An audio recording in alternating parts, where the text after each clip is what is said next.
sejam todos muito bem-vindos ao Backstage Podcast. Meu nome é Marcelo Luibeck e esse é meu programa de entrevista. E hoje a gente vai falar disso aqui, ó. Quem estiver ouvindo só o áudio, eu tô apontando pro lado esquerdo do meu peito, porque hoje é dia de amor, hoje é dia de coração.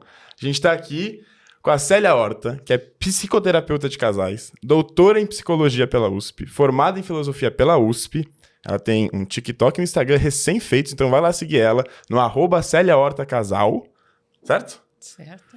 Ela foi colaboradora da coluna Amor, da revista Caras, e colunista por 12 anos da Rádio Bandeirantes com o quadro Discutindo a Relação.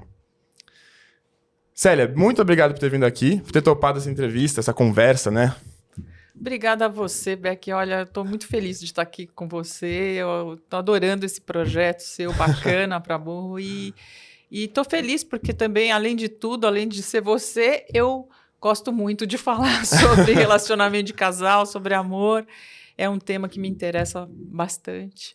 Então vamos começar pelo seu relacionamento. Opa! Você trata do relacionamento dos outros, vamos pelo seu, então. Uhum. Você tem um texto chamado Quem Acha Que Somos, no qual você fala sobre sua relação com seu marido. E nesse texto você fala bastante sobre como os defeitos de cada um são importantes na relação, até para crescerem juntos ali e também para vocês conseguirem rir até dos defeitos, achar graça naquilo e lidar com eles.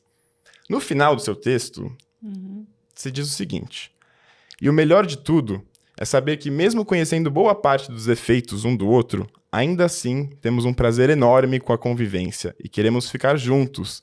É o melhor dos mundos. Doutora Célia, você é uma apaixonada? Olha, sou, viu, Beck? Eu sou muito apaixonada. É até estranho, né, dizer tantos anos já de relacionamento, mais de 30 anos de relacionamento, de casamento, mais 9 de namoro, e ele é meu marido, ele é meu amigo de infância, então, assim, é uma história de vida, só que eu sempre falo que não é tão patológico assim, a gente começou a namorar mais tarde, não foi na infância, mas eu realmente sou apaixonada por ele e por essa ideia de um relacionamento bacana, de um relacionamento gostoso, mais inteiro, por isso que eu falo da questão dos defeitos, né?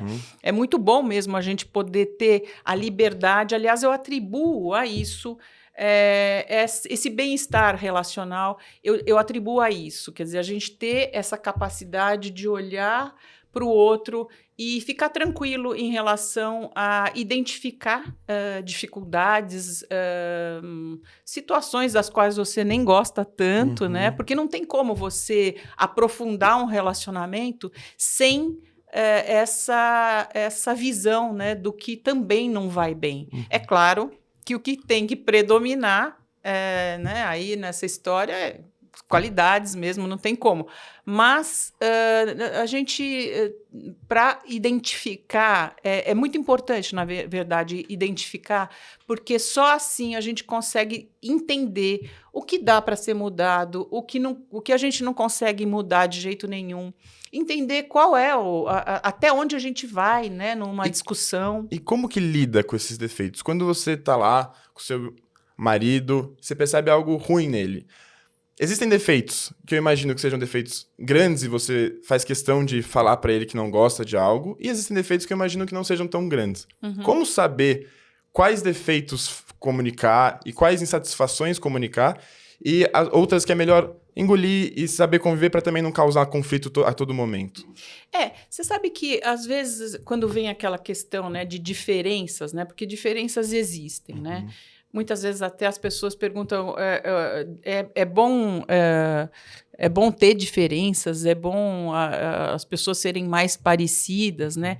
Eu acho que a questão dos valores é que a gente tem que buscar pessoas com valores muito parecidos mesmo, né? Agora, o que foge de valores morais, valores éticos, o que foge disso, aí é diferente, né? Aí as diferenças podem ser até ricas para o relacionamento. A gente aprende muito com o outro, com essas diferenças. Inclusive, com a convivência, você, de algum jeito, você vai se encaixando também, né, nesse relacionamento. Então, não daria para serem duas pessoas absolutamente ou sem defeitos ou muito parecidas. Não há essa possibilidade. Começo de relacionamento, sim.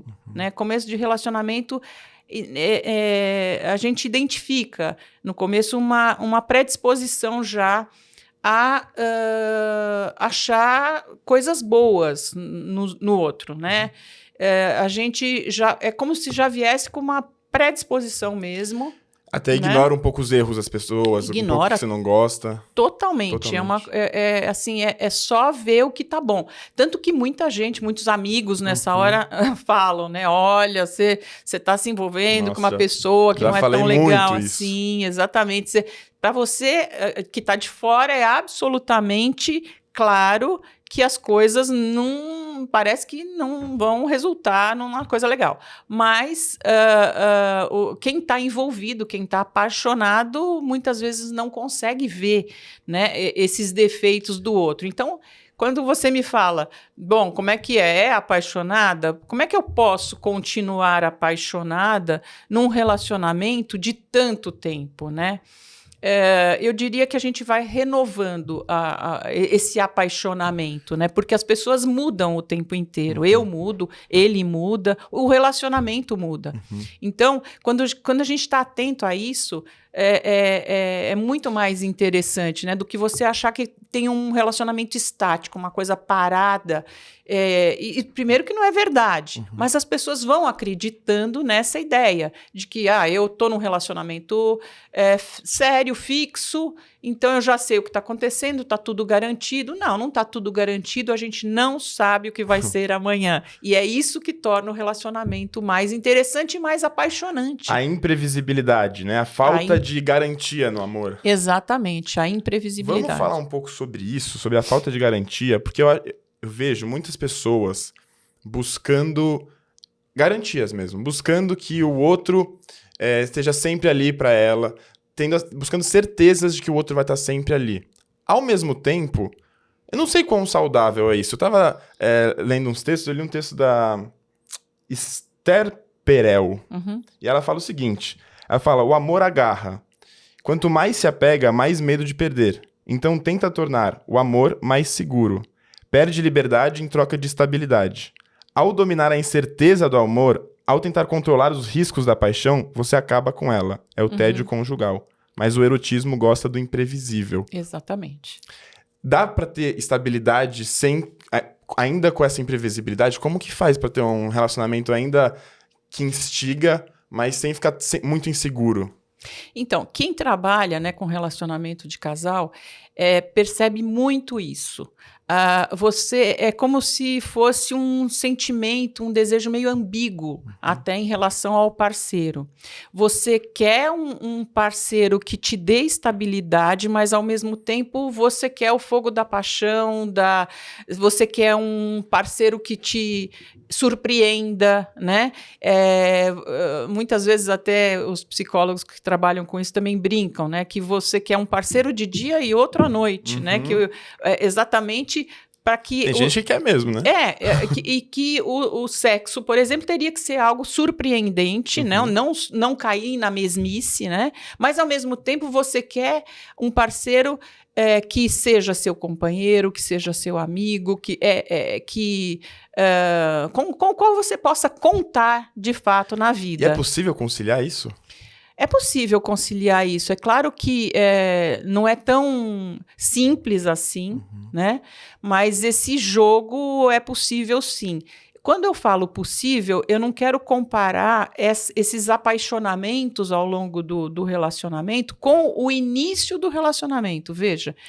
Por quê? Porque você já conhece o parceiro, mas essa imprevisibilidade também vem do fato de a outra pessoa mudar. Você se surpreende também. Ao longo do relacionamento, você se surpreende com o seu parceiro também. E ele com você. Ele pode, sim, continuar sendo uma pessoa admirável, né? Por quê? Porque a pessoa está em crescimento, em desenvolvimento, tanto pessoal, né? Por exemplo, profissional, né? Muitas vezes, se o meu marido vai lá e está dando uma aula e eu estou vendo que as pessoas estão encantadas com o que ele está falando. E eu vendo aquilo de fora, o funcionamento dele, independentemente de mim, isso é apaixonante. Você entende? Ou, se eu pego um momento do relacionamento, casei, aí tive filhos com ele, aí de repente eu vejo uma cena dele ensinando meu filho alguma coisa da escola, com um cuidado, né, uma generosidade bacana. Isso é também apaixonante. Quer dizer, não é só a questão relacionada ao erotismo, né? É o apaixonamento de forma geral. Então vamos falar um pouco sobre essas etapas dos relacionamentos. Porque no começo de namoro, você tá ali apaixonado, é tudo mil maravilhas, a pessoa é perfeita, a pessoa idealiza muito a pessoa. Em que ponto essa paixão começa a se transformar um pouco? Muita gente, talvez, quando perde essa paixão, né, esse fogo do começo, vai se desinteressando pela pessoa.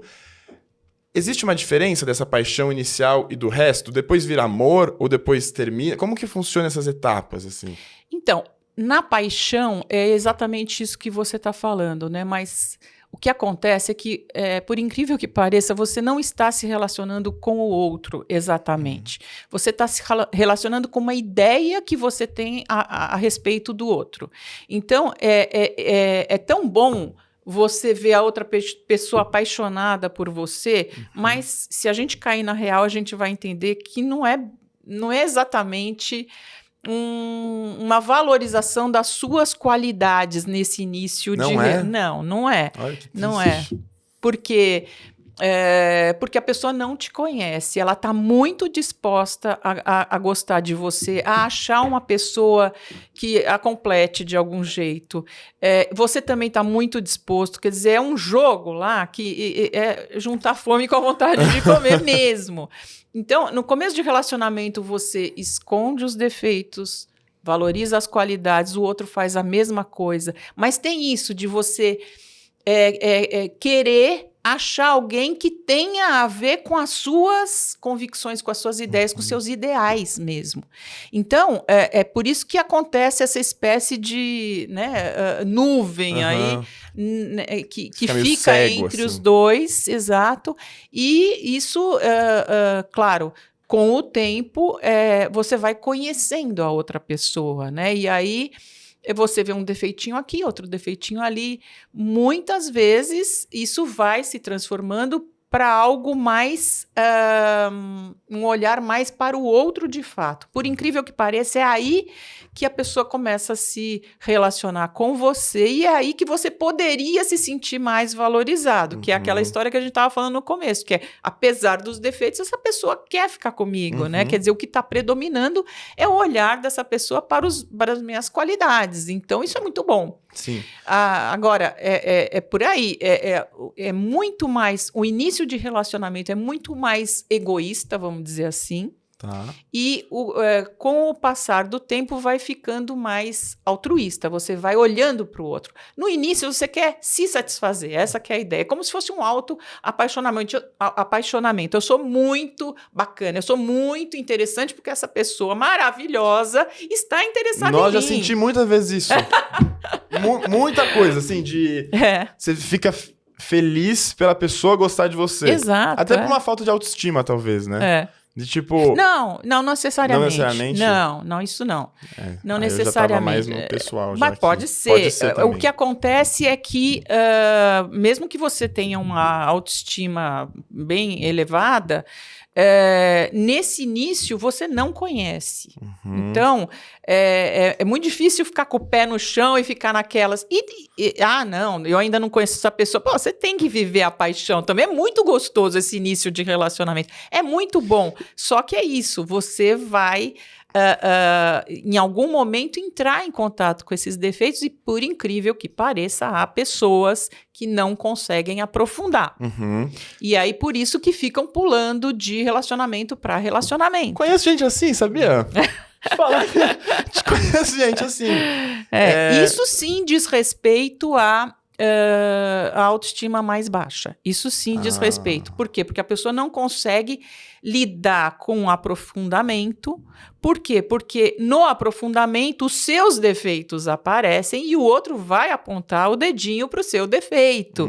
Então isso é muito perturbador. Você precisa de uma boa dose de autoestima, vamos dizer, para você lidar com esse dedinho apontado para você, entendeu? Então, assim, muitas vezes, principalmente nessa sociedade mais machista mesmo, o cara que é o pegador faz o maior sucesso, né? O cara que, nossa, conta para todo mundo, conta para os amigos e tal. Quer dizer, isso vai fazendo a pessoa se sentir muito bem. E ela não percebe que isso tem a ver com uma dificuldade de aprofundar o relacionamento. Então, não é que é uma escolha exatamente, né? É porque muitas vezes essa pessoa não consegue e cai até... muitas vezes naquela situação do sedutor compulsivo. Você vai... O que é um sedutor compulsivo? O sedutor compulsivo, ele tem prazer na conquista, no jogo da conquista. Enquanto ele está conquistando, aquilo é extremamente prazeroso. Por quê? Porque ele vai testando e retestando a sua capacidade de sedução. Enquanto ele faz isso, ele se sente muito bem, ele se sente muito valorizado. E quanto mais o objeto de desejo resiste, pode ficar até mais interessante. Porque a conquista é maior no final. Exatamente. Só que quando conquista, tá bom, conquistei.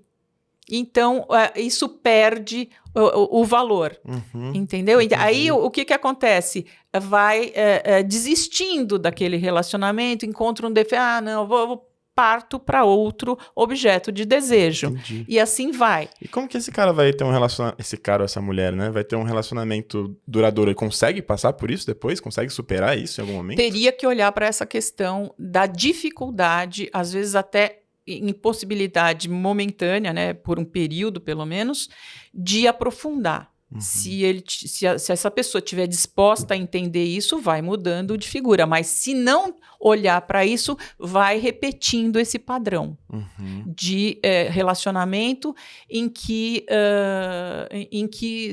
é isso, dura muito pouco. E o oposto, assim, de pessoas que são namoradeiras, mas assim, namora alguns anos, depois termina, depois de muito pouco tempo namora de novo. Porque tem muita gente que é assim... Por que a pessoa faz isso? É por sorte, porque consegue achar muito fácil gente que ama? Ou é por uma necessidade também de ter alguém sempre por perto, assim? E você acha que faz bem ficar sozinho um tempo? Olha, em final de relacionamento, eu acredito que o ideal seria ficar um pouquinho sozinho. Não, mas sinceramente também não necessariamente, porque... e se aparece alguém muito interessante também, né? Fica difícil. A vida é... O problema é que, às vezes, tem pessoas que engatam um relacionamento no outro, né? Por quê? Porque não conseguem ficar sozinhas. Então, isso sim seria identificado como uma dificuldade, né? Só consigo... terminar um relacionamento que não está indo bem se eu tiver já uma pessoa... né? Aliás, nessas situações é que aumentam aí as chances de uma traição. Por quê? Porque a pessoa não consegue se ver sozinha. Então, ela precisa de um bom motivo, né, para poder conseguir se separar daquele relacionamento que já não está mais legal. E nesses relacionamentos longos, que são saudáveis, a pessoa não é esse sedutor compulsivo, é um relacionamento bom, de alguns anos, assim. Só que existem insatisfações. Insatisfações. Como que a pessoa sabe que é hora de terminar? Porque é um peso muito grande terminar. Você tem que ter uma coragem muito forte ali, porque é difícil, você perde muita coisa. Às vezes você perde a pessoa da sua vida, às vezes é uma morte mesmo da pessoa da sua vida, né? Como saber quando terminar? Não dá para saber. Não dá pra saber. Não dá para saber pelo seguinte, né? Não é exatamente que, nossa, você tem que é um tiro no escuro. Não é exatamente isso. É que garantia de que você não vá se arrepender, você não vai ter. Uhum. Você não vai ter. Então, é aquela história. Na vida, quando existem dois caminhos, uma bifurcação aí, você tem que resolver, você escolhe um caminho, mas esses caminhos são mutuamente exclusivos. Você não sabe o que teria sido se tivesse ido pelo outro. Né? Mas a perda existe. Né? Então, às vezes, acontece sim da pessoa se arrepender.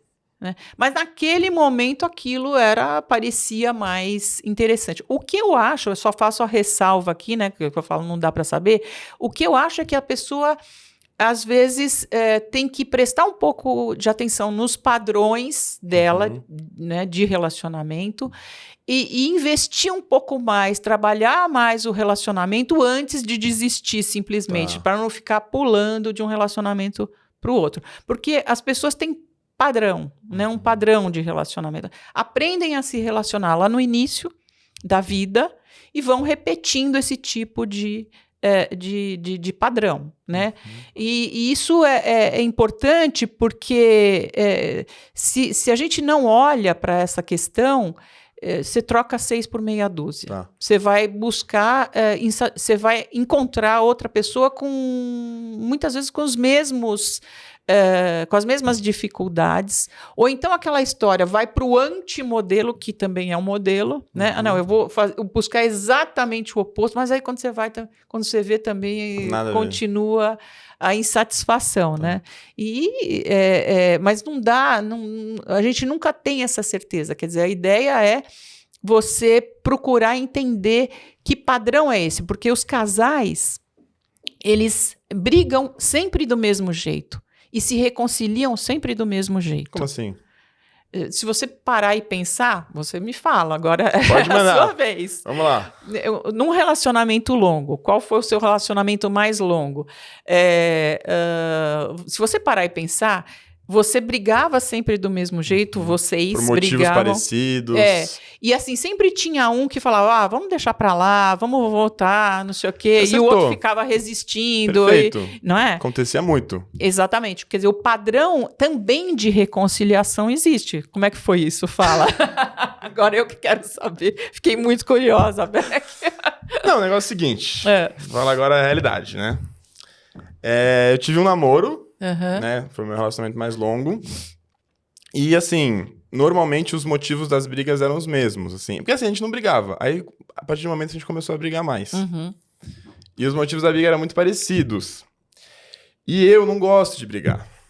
Eu não sou dessa... Sabe, assim, eu não gosto. O conflito me cansava muito, assim, quando brigava. Sei. Então, muitos momentos acontecia, assim, da gente ter... Às vezes eu ficava insatisfeito com alguma coisa e eu falava, não, isso aqui eu não vou brigar, não quero... Tá tudo Deixa certo, pra lá. Deixa pra lá. O problema disso era que aí ia acumulando as coisas. E isso era uma coisa que ela tinha me falado desde o começo do namoro. Ela falou assim, não, deixa acumular. E eu falava, não vou deixar. E aí acumulava de vez em quando. E aí quando chegava no momento, eu já tava tipo aqui, sabe? E aí brigava. Só que aí também, eu precisava falar. Aí quando eu falava as coisas, depois eu ficava mais tranquilo. Só que aí quando eu falo, tem outra pessoa também, né? Exato. E aí, tipo, às vezes não tava nem esperando, porque eu tava fingindo que tá tudo certo, aí pá. Reações raivosas. Tipo, a outra pessoa também tem que lidar com aquilo. Só que aí eu falava, não, agora eu quero ficar bem. Agora eu já tô bem. Agora, tipo, vamos ficar na paz. Só que aí não era assim, né? Tem o tempo dela também. E aí aí tinha essas questõezinhas. Porque eu já tava querendo ficar bem, só que aí agora ela que tava já chateada, entendeu? Aí ficava nessa. Inclusive, aí o término foi meio por aí, assim. Por questões assim, de... insatisfação minha, que levou a insatisfação dela, que aí depois não se resolve mais, sabe? O ideal, então, quando você falou, bom, e aí, no final, como é que a gente sabe, né? O ideal seria a gente buscar outras formas, por incrível que pareça, de brigar. De brigar. Mas brigar num bom sentido, né? É o que eu chamo de bom combate mesmo, né? De você poder travar aí uma discussão interessante, um pouco diferente, quebrar um pouco esse padrão mesmo. Sabe essa coisa que a gente faz, que começa a escovar os dentes sempre pelo mesmo lado? Uhum. É uma coisa assim, não é? Sim. Ou você pula da cama sempre do mesmo Uhum. lado. Quer dizer, é como se você tivesse que... Deixa eu inverter essa história. Deixa eu começar a escovar pelo outro lado, né? Para ver o que acontece. No relacionamento de casal também isso é interessante Mas na fazer. prática, o que é isso? Tipo, o que é mudar a briga? Como que você faz uma briga diferente? Não, isso, por exemplo, que você falou.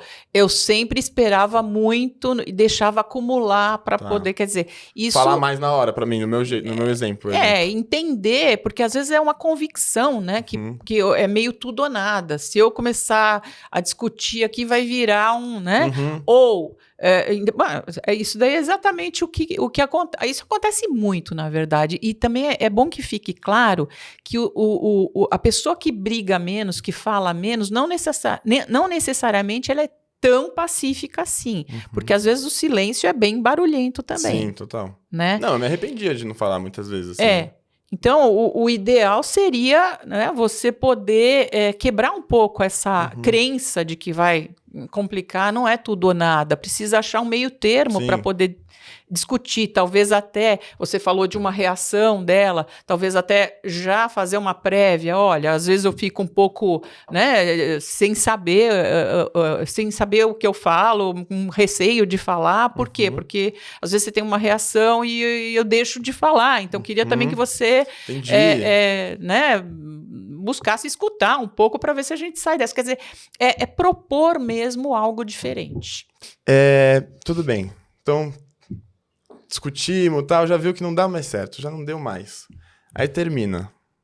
Como que supera esse término? Porque tem gente que, eu vejo assim, nos meus amigos, né? Tem gente que fica arrasada e fica mal por meses, anos. E tem gente que, assim, na semana seguinte tá como se a vida fosse nova. Pra essa pessoa que fica arrasada, assim, o que ajuda a superar? Ajuda a ir na balada pegar todo mundo? O que é? O que funciona?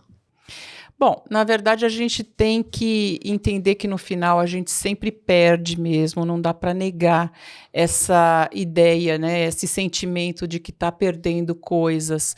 E eu falo isso porque quando a gente entende isso dessa forma, muitas vezes se você demora para superar, é porque você está brigando com essa questão. Essa pessoa que vamos dizer, que te deixou, né? Não gosto muito desse termo, né? Mas vamos dizer que engatou a primeira nessa saída, né? Muitas vezes você deu um pé na bunda. Exatamente. Isso. Vamos dizer, você precisa entender que essa pessoa que foi embora, ela já não é mais a mesma daquele início de relacionamento. E muitas vezes a pessoa não entende isso, por isso que ela sofre tanto. Ela continua se relacionando, ela deixa de atualizar o relacionamento. Esse que é o ponto. Então, é uma coisa assim, a pessoa fica pensando, nossa, mas ele era tão legal, ela era tão legal, ela me amava tanto, Não, no final já não estava legal, pessoa, já não amava tanto, era uma outra pessoa, mas a pessoa que continua, quem fica nessa situação de não superar, normalmente é porque fica se relacionando com um parceiro lá de trás. Esse é o ponto. Que não existe mais. Se você pensa sobre isso, normalmente você vai falar, realmente, não é mais aquilo. Então é mais fácil superar dessa forma. Sobre esse tema, eu pedi perguntas às pessoas, né? Já vou incluir uma aqui. Vai ter mais no final, mas já vou incluir uma aqui.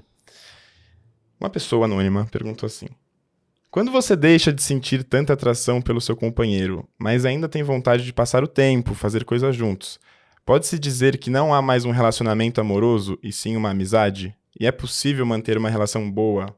Ah, não. É isso só. Depois o resto a gente deixa pra trás. É isso. Depois de um tempo, os namoros podem virar amizade? Até podem virar, sim. Acho que muitos deles viram amizade.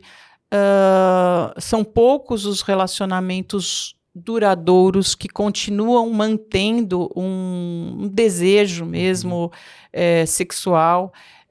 Mas eu acho que o que acontece muitas vezes é que essa questão do desejo é que não é trabalhada. Muitas vezes existe uma ideia aí para esse casal de que a coisa está estabelecida, de que a coisa é sempre igual. O casal não vem trabalhando por algum motivo essa questão da sedução mesmo, de algo diferente. A história do desejo, especialmente, é muito interessante, né? Porque se você pensar, o desejo, ele busca a satisfação, né? E quando você tem o prazer, esse desejo já não existe mais. Isso não significa que você vá perder o interesse pela pessoa, mas o desejo tem que se renovar, né? Como que faz? Sartre, por exemplo, falava que o desejo ele é suicida, porque ele tenta né? Ele busca esse prazer e quando busca o prazer ele termina. Né? Então, o que fazer, né? Justamente buscar a renovação disso. Tá. Nesses textos que eu estava lendo para fazer a entrevista, eu li de novo da Esther Perel. Ela falou assim, que às vezes no ato sexual, para manter esse desejo em relacionamentos longos, você tem que ser um pouco insensível.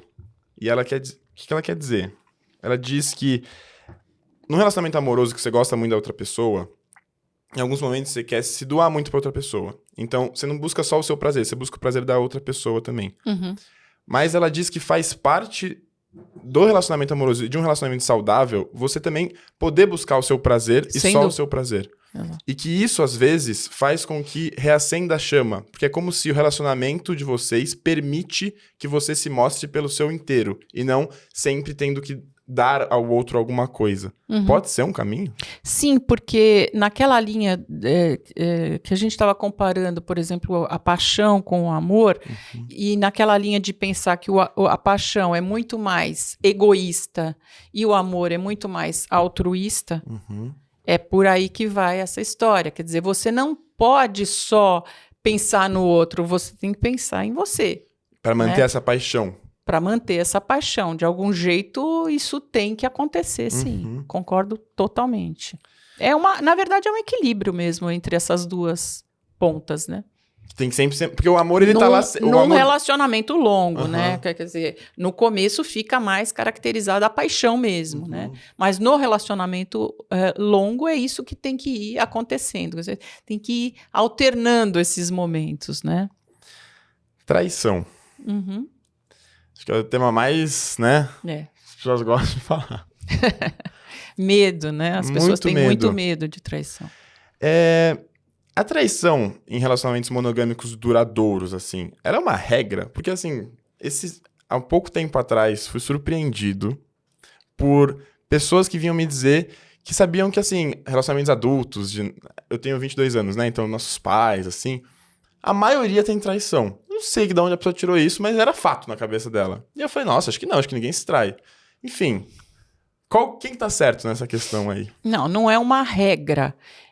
A maioria acaba traindo. É mesmo? A maioria acaba traindo nos relacionamentos que se propõem a ser monogâmicos, né? Homens e mulheres, porque também isso é uma questão aí que as pessoas se confundem muito com isso. Elas acham que... Homem trai mais que mulher, não? É muito parecido, na verdade. O que acontece é que, socialmente, o homem está mais acostumado com essa ideia da traição, né? Tradicionalmente, e conta para os amigos e se vangloria disso. Idiota, né? E a mulher, ela segura mais essa informação, ela escolhe lá no máximo uma amiga para contar, né? Mesmo assim, ela toma muito cuidado por causa da imagem, a questão social também porque pega muito pior para ela, exatamente. Né? Mas assim, é muito parecido o número de homens e mulheres, e a traição também não dá muito para a gente fazer grandes pesquisas, porque muitas pessoas escondem mesmo. Agora, eu te garanto, eu ouço muitas histórias, tem pessoas que não traem, É uma questão de convicção, é uma questão de sentimento. Tem pessoas que têm um prazer enorme na ideia de ser fiel ao parceiro. É um prazer mesmo que a pessoa tem. A questão é, e aí que pega o negócio, né? Eu nunca saberei a respeito absolutamente do meu parceiro. Eu posso achar que ele nunca me traiu, mas eu não estou com ele 24 horas por dia para saber. E ele também não sabe a meu respeito.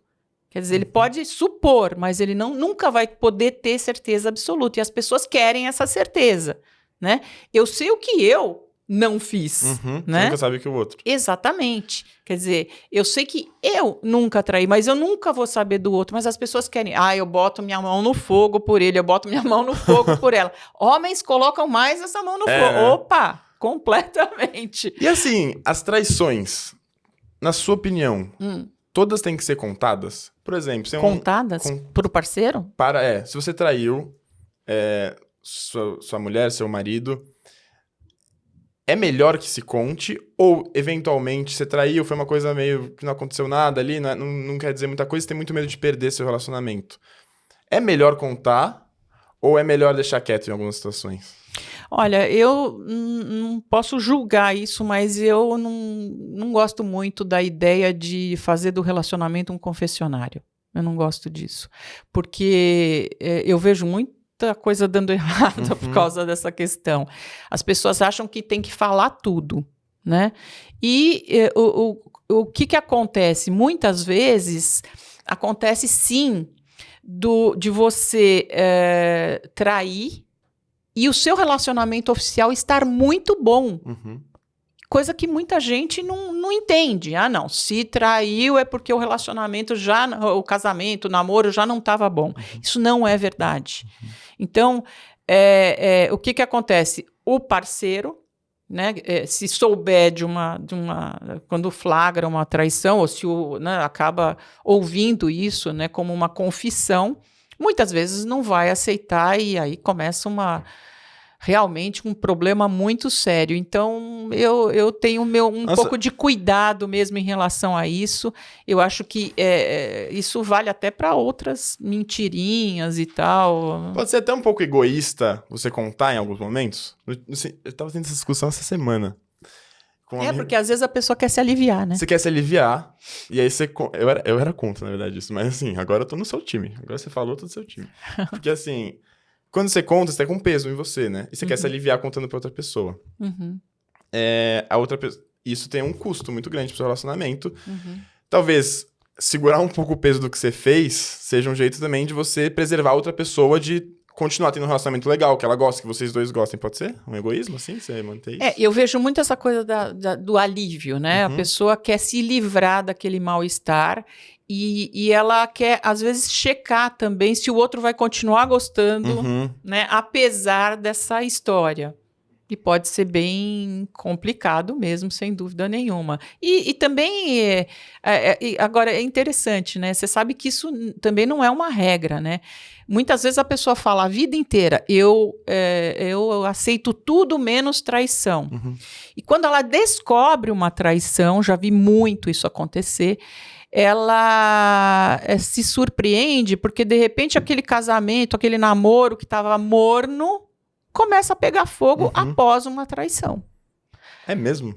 Aí a pessoa fala assim, a pessoa que foi traída, né? Fala assim, nossa, mas que estranho, né? Eu gosto de sofrer. O que acontece, né? Eu fiquei sabendo que ela me traiu ou que ele me traiu e aí eu comecei a ter mais desejo sexual, aí, né?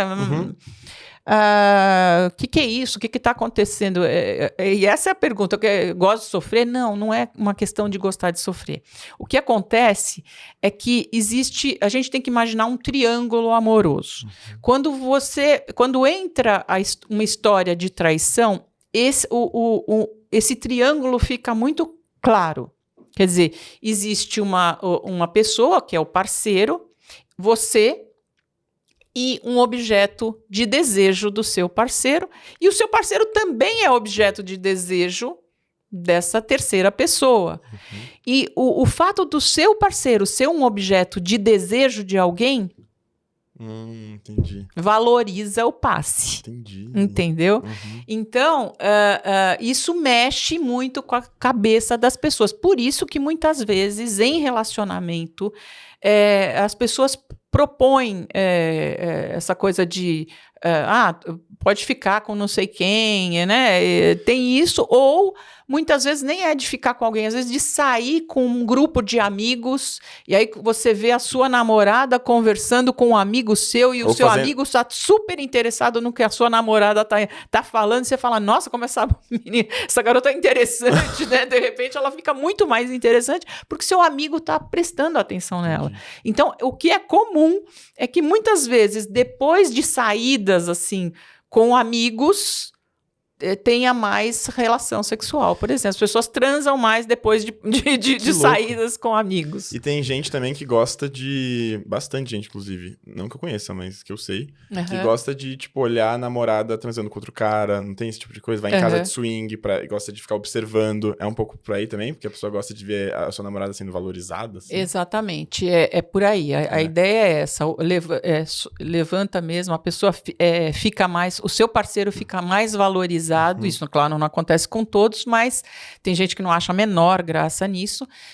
Mas, por exemplo, era o caso do Sartre com a Simone de Beauvoir. É mesmo? Eles é casal ícone, né? Quando a gente pensa em relacionamento aberto, é casal ícone.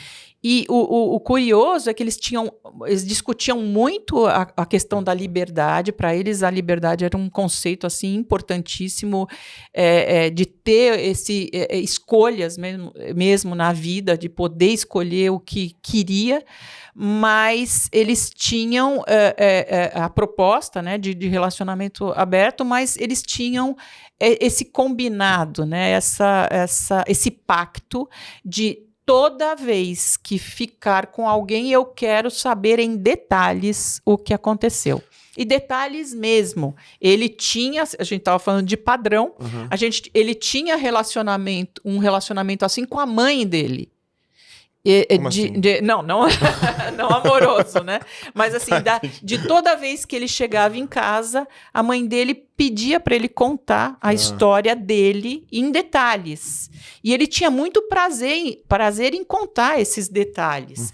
Então, a vida em narrativa, para ele, era uma coisa importantíssima. Então, ele levava isso para o relacionamento amoroso. E todas as vezes em que esses amores contingentes, né, como eles chamavam, que eles eram os importantes, né, o principal, o casal, eles se consideravam mais importantes como casal, total, mas esses outros... Tá, em relação aos outros casais que eles formavam com outras pessoas. Em relação aos outros, mas toda vez que acontecia com outro, eles tinham os dois que contar em detalhes. Então vamos lá, já que você puxou esse assunto, relacionamento aberto. O ser humano, você acha que o ser humano é monogâmico? A gente tá aqui nessa vida pra ter um parceiro pro resto da vida e pra conseguir casar e ter filhos com ele sempre com a mesma pessoa? Isso eu já ouvi de tudo a respeito disso, já li de tudo a respeito disso. Tem pessoas, tem até comentários bem machistas a respeito dessa questão. O número de óvulos é muito menor do que o número de espermatozoides. É uma coisa doida, assim, as teorias a respeito dessa questão, né? Mas eu também acho que é muito, claro, também sempre tem a ver, claro, com uma construção social, né? Mas a gente não tem também como se livrar totalmente de uma construção social, e muitas vezes essa construção faz sentido para algumas pessoas mesmo, né? Agora, pôr em prática isso é outra questão, né? Como eu falei para você, a maioria acaba não dando conta dessa história, mas também isso, é possível observar pessoas que têm muito prazer mesmo com essa ideia de ter um relacionamento exclusivo com alguém, é prazer mesmo, né? E esse relacionamento aberto, de vez em quando ele pode ser uma solução para alguns relacionamentos, de tipo, a pessoa gosta muito da outra, quer estar com a outra pessoa, mas sente a necessidade de também, eventualmente, ficar com outras pessoas, transar com outras pessoas. Ele pode entrar como uma solução ou é um jeito meio suicida, assim, de terminar com um relacionamento? Assim? Não, eu não acho que seja suicida, eu acho que depende muito mesmo do casal, eu acho que a gente também não pode julgar esse tipo de coisa, nem para um lado nem para o outro, né? Porque senão quem resolve ter relacionamento aberto também começa a falar do monogâmico e vice-versa, eu acho que não é por aí. O que acontece é que as pessoas têm uma ideia de que relacionamento aberto é sem regras, né? Vale tudo. E não é bem assim. Os relacionamentos abertos têm muitas regras. Então, até é interessante, né? E isso não estou colocando como uma coisa negativa, porque realmente precisa haver esse pacto de algum jeito, né? Um compromisso de algum jeito, que é essa história. Eu quero saber se aconteceu ou eu não quero saber. Você pode ficar com alguém que eu não conheço ou com alguém que eu conheço. Quer dizer, existem essas regras que mostram pra gente que relacionamento aberto não é tão aberto como as pessoas imaginam, né? Mas o que acontece, né? Quando você fala, mas é meio suicida, o que acontece? Você não pode ter controle também sobre o que vai acontecer, porque você pode estar interessadíssimo num relacionamento aberto, seu parceiro também, mas de uma hora para outra, esse seu parceiro está tudo bem com ele, se apaixona por uma dessas pessoas com quem ele, né? Mas aí é tal história, isso pode acontecer nos dois tipos de relacionamento. Então, eu acho que tudo, né, é para ser entendido assim e conversado de uma forma bem aberta, bem tranquila. Eu acho que essa é a ideia. Sobre esse tema, recebi uma pergunta do público, que é a seguinte: como conciliar o relacionamento aberto com o pensamento monogâmico? Explico. Há uma certa dificuldade entre ficar com outras pessoas e desvincular o pensamento de que eu estaria fazendo algo errado, traindo. Como que faz para você não se sentir traindo uma pessoa? Ou depende da pessoa, do relacionamento? É que essa história da traição, do conceito da traição, também precisa ser visto e revisto. Né? Entender o que é traição para aquela pessoa, esse que é o ponto, porque... traição não é tão simples, né? Não é tão simples, né? Isso ficou muito claro com a chegada da internet, né? Que as pessoas não tinham esse combinado naquela época com os parceiros, e aí, de repente, conversar com alguém, trocar mensagens com alguém é uma traição, não é uma traição? Até hoje existe essa... Qual que é essa teoria? Vamos lá. Não é minha, essa teoria não é minha. Eu não sei se eu concordo com ela. Mas a traição... ela acontece quando existe o contato de mucosa e animus traiendi, que é quando tem a vontade de trair. Então tem que ter mucosa e vontade de trair. Pode ser? Não. Pode, no seu relacionamento. Esse aqui é o ponto, né? Você tem que ter combinado isso. Não, mas eu não concordo com isso. Isso aí é coisa de outras pessoas, Não, mas pode. Pode ser, mas é isso. Essa combinação precisa acontecer. Você precisa discutir com o seu parceiro, com a sua parceira, se o que é traição, né? O que seria considerado traição. E olha, pode mudar ao longo do relacionamento, claro, né? Que essas coisas todas precisam ser revistas. Sobre isso, relacionamento aberto e tal, tem muito a ver com ciúmes. Por que a gente sente tanto ciúme? Por que ciúmes é uma parte tão central dos relacionamentos? E ele pode ser saudável em algum nível? Porque tem gente que fala assim, eu gosto que meu namorado sente ciúmes de mim, porque eu me sinto... Se ele não tivesse nenhum ciúmes, talvez eu sentisse que ele não me valoriza tanto, que ele não gosta tanto de mim. Como que os ciúmes entram na relação? O ciúme, às vezes, é sentido como prova de amor mesmo, né? Eu acho que é muito interessante o ciúme, fica num lugar saudável quando diz respeito a um cuidado com o outro. Né? Agora, às vezes realmente passa do ponto. Quando eu falo cuidado, é porque é interessante que o ciúme, quando é saudável, ele pode até servir como prevenção de traição. Né? Não sei se você já passou por isso, Beck, mas... mas é aquela história. Você vê alguém que tá dando mole lá pra sua namorada e você fala... você não tá o alerta. vendo? Os chifres começam a coçar aqui. Exato. Você fala pra ela, escuta, esse cara tá folgando com você. Às vezes o chifre coça a distância, até tá em outro... Né? Exato.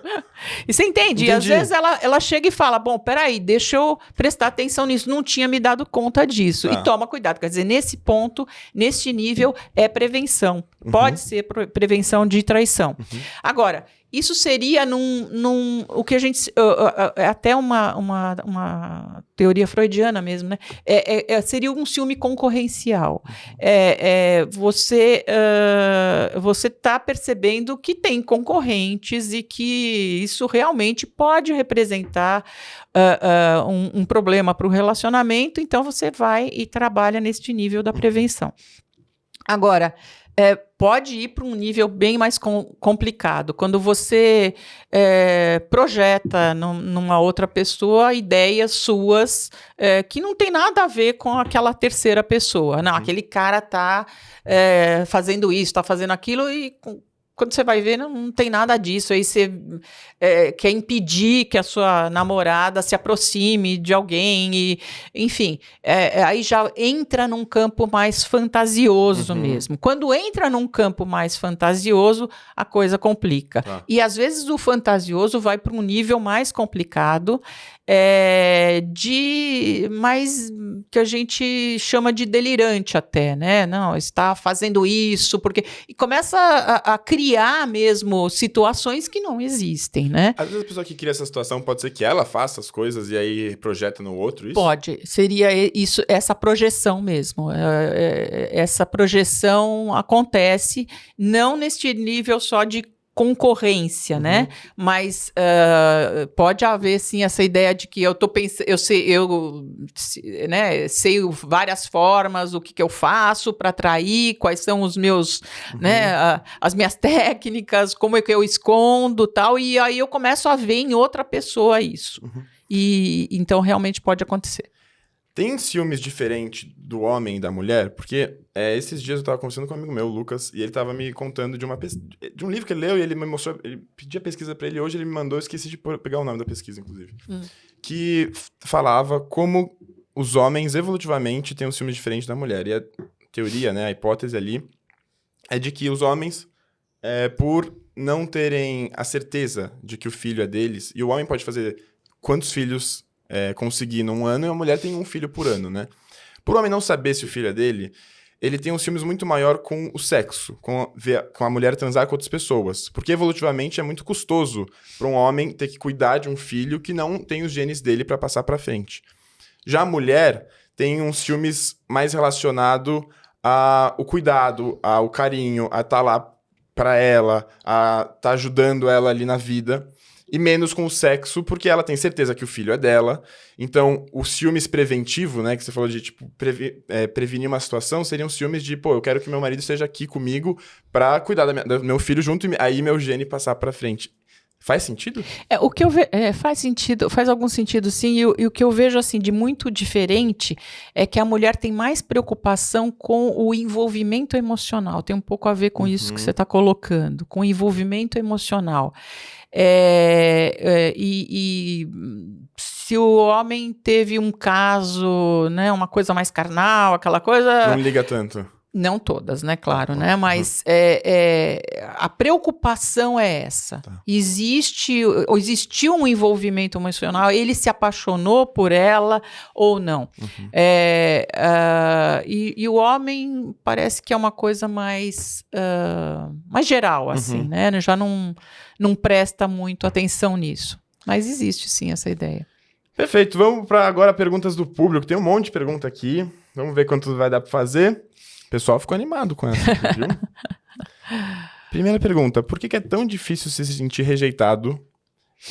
Não só tomar um toco na balada já é difícil, mas até em relacionamento mesmo, de você tá com outra pessoa, você sente que a outra pessoa não gosta tanto de você. Por que é tão difícil isso? Bom, a gente se vê muito a partir do olhar do outro.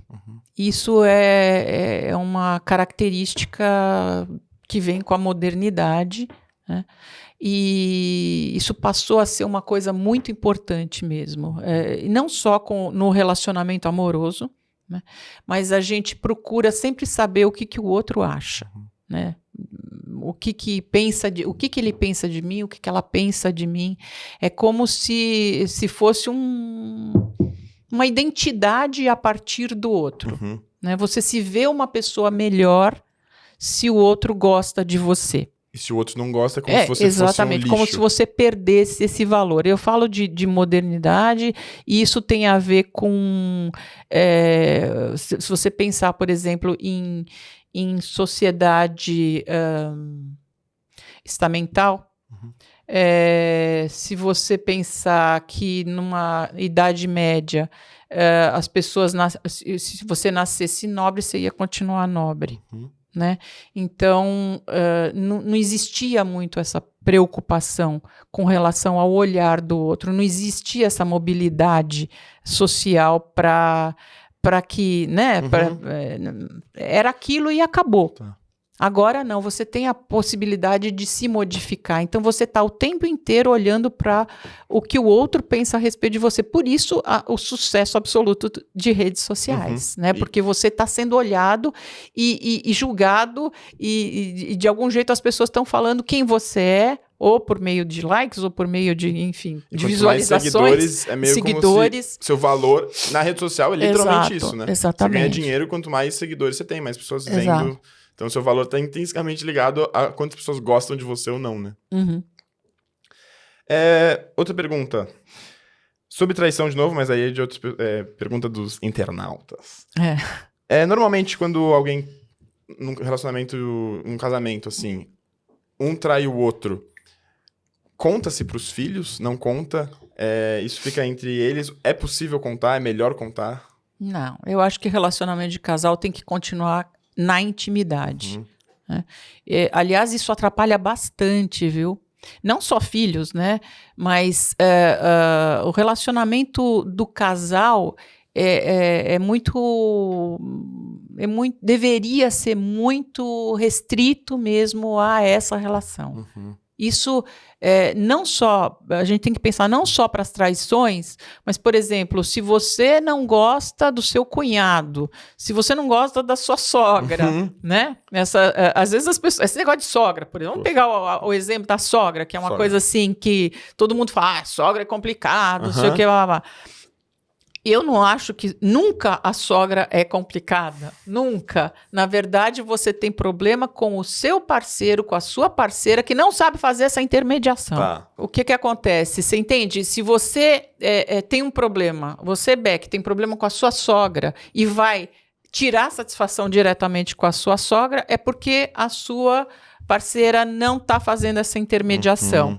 E isso complica. Entendi. Quer dizer, tem dificuldades que tem que ficar com o casal. Entendi. Da mesma forma, qualquer coisa que aconteça, uma briga, uma traição, quanto mais você consegue manter aquelas informações para o casal, melhor é. É claro que morando numa mesma casa, muitas vezes os filhos pegam informações aqui e ali, né? Sim. Filho não dá para também, obviamente. E também algumas coisas podem ser compartilhadas, né? Mas isso tem que ter um limite, né?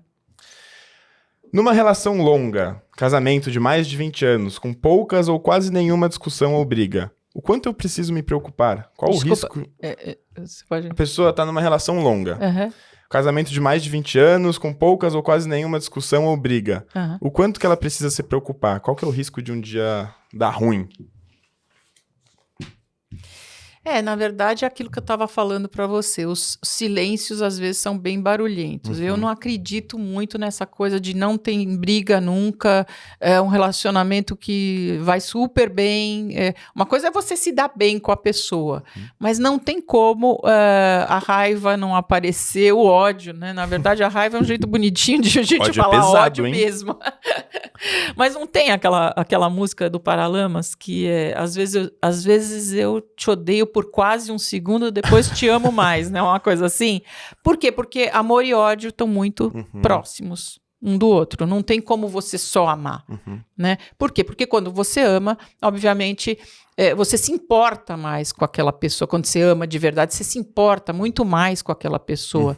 Então, qualquer deslize, qualquer coisa, aquilo vai te irritar. Tem um peso muito maior, né? Tem um peso muito maior, aquilo vai te irritar muito mais. Você quer cuidar, você tem medo de que a pessoa se complique, enfim, não tem como. Isso está muito presente. E quando não aparece num relacionamento longo, é porque essa expressão não está acontecendo. Então, isso pode ter lá, né, que um problema, você vai ter que pagar esse boleto mais para frente, entendeu? Não tem como. Quando saber qual é a hora certa de morar junto com a parceira ou parceiro? E qual que é a diferença disso para casar? Isso daí, às vezes, essa história de morar junto acontece muito rápido, né? O ideal é que as pessoas tivessem um tempo, que passasse um pouco esse período do apaixonamento. Aí você me pergunta, quanto tempo é isso, né? Se você, em média, as pessoas falam em 2 anos, 2 anos e pouco, né? Para você ter mais convivência mesmo com aquela pessoa, né? Você sabe que é interessante que tem até trabalhos de antropologia nisso que fazem algumas comparações com animais. Então, por exemplo, um pássaro que depois de um tempo, o que acontece? Ele fica com os filhotes, a cria, né? O macho fica alimentando aquela cria e depois de um tempo vai embora. Então, dizem que isso também tem a ver com essa questão, né? De, por exemplo, num casamento, uns 3 anos você tem filhos, entendeu? Você tem filhos e aí, depois disso, a coisa coincide com uma quedazinha aí do apaixonamento. Por quê? Porque é importante para esse casal sustentar essas crias, né? Então, existem essas coincidências, às vezes, mas de qualquer forma. Mas de qualquer forma. O importante é preciso conhecer, né, o parceiro antes de resolver morar com ele. Muitas vezes as pessoas se antecipam porque existe uma certa facilidade, claro, nos dias de hoje, né? E aí, quando tá morando junto, faz muita diferença estar morando junto e casar? Quando tá? Quando você tá morando junto, qual que é a diferença disso pra a partir do momento que você começa a casar? Você inicia seu casamento. O oficial. O oficial, às vezes, assusta, né? Às vezes a pessoa já tá casada, só ela que não sabe que ela tá casada, né? Aquela história. Ou mesmo namorando. Às vezes duas pessoas estão namorando, mas elas acham que não estão namorando. Todos os amigos sabem que estão namorando. Perfeito. Não é verdade? Conheço mas, assim, muito. Mas assim, já aconteceu com você? Não, comigo não. Mas assim... isso acontece, né? Não, mas tem amigos. Então, assim, o susto do título oficial, às vezes, realmente assusta. Outra pergunta. Sou uma mulher bissexual, já tive um namoro com uma mulher e atualmente namoro um homem há 3 anos. Temos planos de nos casar, mas tenho receio de ficar presa nisso, por não poder me satisfazer sexualmente de maneira plena, apenas com um homem. O que eu devo fazer? É possível que em algum momento isso passe? Isso que passe, será? Esse desejo por outra pessoa. Ela tem medo de se casar com um homem e perder esse lado da vida dela. Então, na verdade, não dá para saber. Né? Muitas vezes a pessoa ela se propõe a experimentar um relacionamento. No caso, eu acho que não é nem a questão aí de ser uma outra mulher ou né, de poder voltar a gostar de uma outra mulher, ou não é nem questão de ser bissexual, isso pode acontecer no relacionamento heterossexual também, né, de você estar num casamento e ter desejo por outra pessoa, e aí é aquela história, né, renuncia, não renuncia, esse desejo, quer dizer, isso pode acontecer em qualquer relacionamento de fato. É normal, depois de terminar um relacionamento muito longo com seu primeiro amor, ter a sensação de que eu nunca mais vou amar ou vou ser amada da mesma intensidade? É muito comum. E é verdade isso? A pessoa vai ser amada, pode ser amada e pode amar do mesmo jeito? Pode, tranquilamente. É que muitas vezes a gente idealiza esse é que é o problema, né? Porque quando... É aquela história, né? Quando a pessoa morre cedo, Né? Tipo Ayrton Senna, ídolo, né? Diana, essas pessoas que morreram cedo. Né? É claro que são pessoas. Ayrton Senna de fato era um ídolo muito antes, né? Mas assim, o que acontece? Você a gente aumenta a chance aí dessa idealização acontecer. E então o relacionamento, quando acaba, existe muitas vezes essa tendência a começar a lembrar de coisas boas do relacionamento, entendeu? Muitas vezes, será que eu deveria voltar com ele, com ela? Aí vem um amigo e fala, escuta, mas você lembra que ele te fazia isso e aquilo, e não era legal, e aquilo era abusivo, uma história assim, né? E então eu acho que tem isso, essa sua pergunta tem muito a ver com essa questão, né? Com uma ideia que fica, mas não, a pessoa ela tem um potencial para amar, essa que é a ideia, né? O potencial que ela tem para amar é muito mais importante do que propriamente aquela pessoa que ela escolheu. E ela cruza, né, com alguém, ela na vida com alguém. Então, ela direciona esse potencial para alguém. Aliás, é por isso que muitas vezes as pessoas ficam tão sentidas numa traição. Eu ouço muito esse tipo de coisa, né? Puxa, o que essa pessoa fez com tudo que eu sentia, né, em relação a... Decepcionado. Assim, exatamente. Quer dizer, o que fez com esse meu potencial de amar. Perfeito. Né? De acordo com a sua experiência, você acha que cada vez mais jovens passam por relacionamentos abusivos? Como podemos ajudar uma amiga que está num relacionamento abusivo e não quer enxergar? Acho que sempre houve relacionamento abusivo. Isso acontece em todas as idades. Todas as idades. É uma coisa incrível, né? Por quê? Porque tem a ver com aquela história do padrão. Né? No consultório, eu vejo o tempo inteiro isso acontecer, em todas as idades. Né? E é difícil quebrar. Aliás, eu acho que até com pessoas mais novas, teoricamente, têm até uma capacidade maior de adaptação, estão mais abertas a mudanças, né? Então, eu diria até que, às vezes, quando chega uma pessoa com essa característica consolidada de aceitar relacionamentos abusivos, sendo mais velhas, essas pessoas terão mais dificuldade para quebrar esse padrão, né? E como aconselhar? Você conhece uma pessoa que está nessa situação, o que você faz? De amigo, você está falando? Não eu acho que é tentar que essa pessoa reflita mesmo a respeito disso, né? Muitas vezes não adianta falar uma vez, duas, três. Essa teoria, a pessoa até, ela racionalmente, ela entende aquilo, mas emocionalmente ela não consegue quebrar esse padrão. Mas às vezes precisa disso, né? Um vem e fala, outro fala, você fala uma vez, duas, três, uma hora...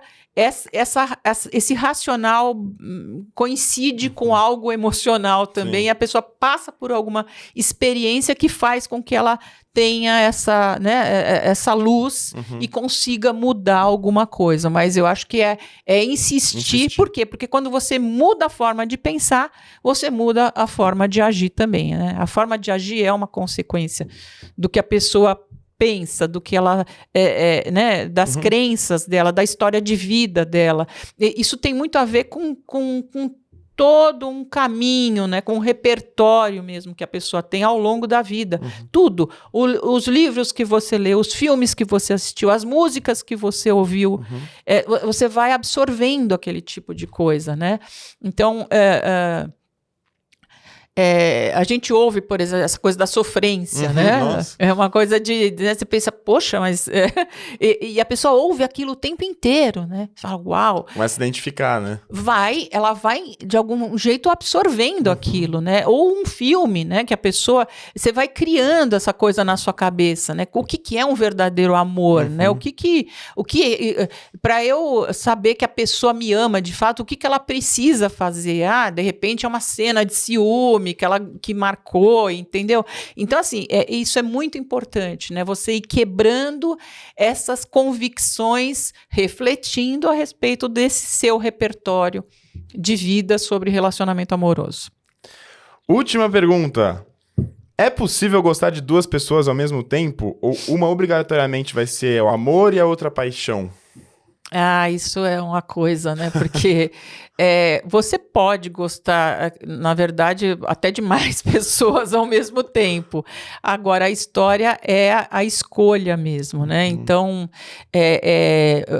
muitas vezes as pessoas dividem isso, né? Com essa pessoa eu tenho amor, com essa pessoa eu tenho paixão. Aqui é a pessoa que me dá esse sossego, essa calmaria, essa coisa gostosa do relacionamento estável, e essa pessoa me traz a paixão, o tesão, né, o calor no sexo. Quer dizer, o que todas as pessoas querem, né? As pessoas querem justamente unir numa pessoa só o amor e a paixão. Esse é o sonho, né, de praticamente todas as pessoas, né? E é difícil realmente isso acontecer. Dar esse match, né? É difícil, mas é algo a ser trabalhado, é algo a ser aprendido, inclusive, né? Por causa de tudo isso que a gente vem falando. Aprender a se afastar, aprender a viver a vida individual. Esse afastamento é uma coisa muito interessante, né, de acontecer, porque saudade, por exemplo, é importante sentir saudade, né? É importante você identificar que você sente falta daquela pessoa, né? Se está o tempo todo junto, isso não acontece, né? Então, são várias, né, situações que a gente tem que ir aprendendo a trabalhar no relacionamento para que a gente possa, né, unir esses dois lados numa pessoa só. Isso se for, claro, a ideia da pessoa ter um relacionamento monogâmico, volto a dizer que também poderia, né, ser muito oposto a isso. Outros tipos. Exatamente. Outras formas de amar, né? Exato. Quer dizer, a ideia é essa, né? Toda forma de amar vale a pena, né? E a ideia é a gente procurar, dentro desse nosso repertório, viver com o outro da melhor forma possível, ou com as outras pessoas da melhor forma possível. Célia, muito obrigado por ter vindo aqui, por ter participado dessa conversa comigo. Acho que a gente vai ter que ter uma episódio 2, né? Porque isso aqui é infinito. Meu roteiro tem mais página aqui o tempo não deixa. Mas muito obrigado, foi ótimo, adorei. Acho que o pessoal que tava aqui... Ó. Palmas. Então, muito obrigado mesmo. Vamos fazer um episódio 2, 3, 4, até quanto for possível. Muito obrigada a você. Adorei essa conversa. E num segundo episódio eu vou querer saber muito mais a respeito de mim, né? Não, fiquei quietinho. Você ficou bem quietinho aí. Não, tem que ser reservado. Tava na moita. Obrigado, viu? Obrigada a você.